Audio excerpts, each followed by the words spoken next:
बताया कि शासन की पैरवी अनवरत है, शासन में हम लोग लगे हैं। माननीय मुख्यमंत्री जी की कृपा दृष्टि की आवश्यकता है और जब भी उनकी कृपा दृष्टि होगी तो निश्चित रूप से हम सबका जीवन सुरक्षित और संरक्षित हो जाएगा। यही स्थिति अनुदेशकों की है, यही स्थिति हमारी है। जो भी प्रपोजल निदेशालय से जाना था वो चला गया है, अब उस पे न्याय निर्णय ऊपर स्तर पे ही होना है और उसके लिए पैरवी हम लोग निरंतर अपने माध्यम से, अपने सूत्रों के माध्यम से और तमाम उन जनप्रतिनिधियों के माध्यम से मैं कर रहा हूं। आपके चैनल के माध्यम से उन तमाम जनप्रतिनिधियों का मैं आभार व्यक्त करता हूं और होली की और ढेर सारी शुभकामनाएं देता हूं।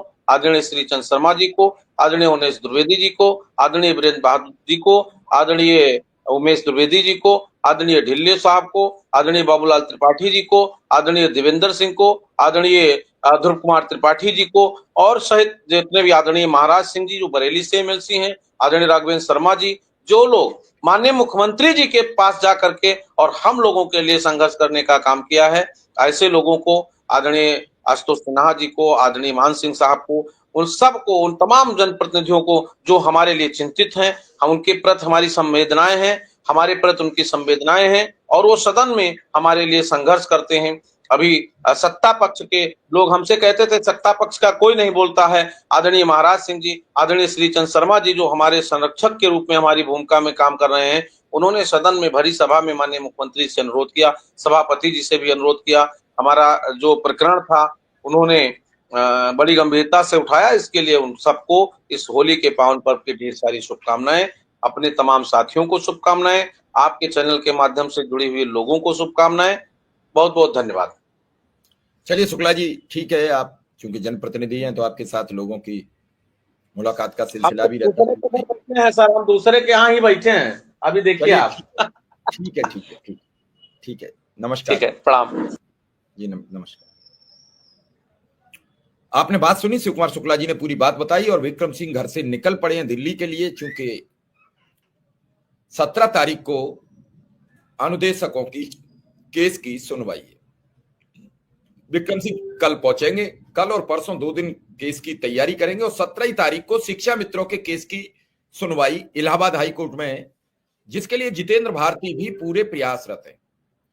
जितेंद्र भाई के जितना कहा जाए उनके बारे में उतना कम है। वो पूरी ताकत से लगे हुए हैं, जी जान से लगे हुए हैं और 17 तारीख को उनके भी केस की सुनवाई है। सोचिए, उस परमपिता परमेश्वर से प्रार्थना हो कि 17 इधर है, 17 इधर है, तो क्या कहीं 17 से पहले कोई ऐलान हो जाए? क्योंकि 17 तारीख को पिछली तारीख पर सरकार के वकील ने ये मौका मांगा था कि मुझे 1 महीने का 1.5 महीने का मौका दिया जाए। कोर्ट ने उन्हें 1.5 महीने का मौका दिया है। अगर कल सुनवाई होती है और कोर्ट उनसे सवाल करता है तो सरकार को वहां अपना एफिडेविट दाखिल करना होगा कि हमने उनका मानदेय कितना बढ़ा दिया। ये बात मैं जो कोर्ट का पिछला ऑर्डर है उसके हिसाब से कह रहा हूं, मैं अपनी तरफ से नहीं कुछ कह रहा हूं, मैं अपनी ओर से कुछ नहीं कह रहा हूं और इसी हिसाब से बता रहा हूं कि जो पिछली सुनवाई में हुआ।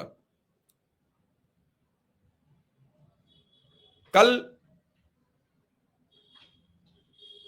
यानी 17 तारीख सोमवार को पड़ेगी, कल 15 है, 16 का संडे होगा। इन 2 दिन में उन्हें अपने वकील से बैठकर इस पूरे मामले पर तैयारी करने, कैसे सुना जाए केस।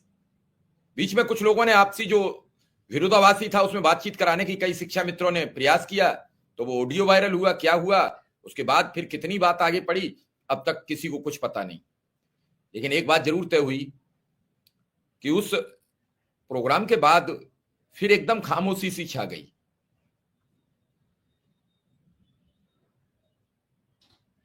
बात आगे बढ़ी है, देखना है अब 17 तारीख, बहुत समय बाद तारीख लगी है अनुदेशकों की, बहुत समय बाद।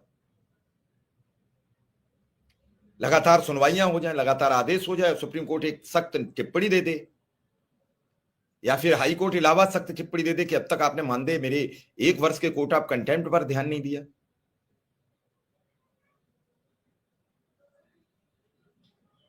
नहीं तो नहीं होगा तो क्या किया जाए इसमें?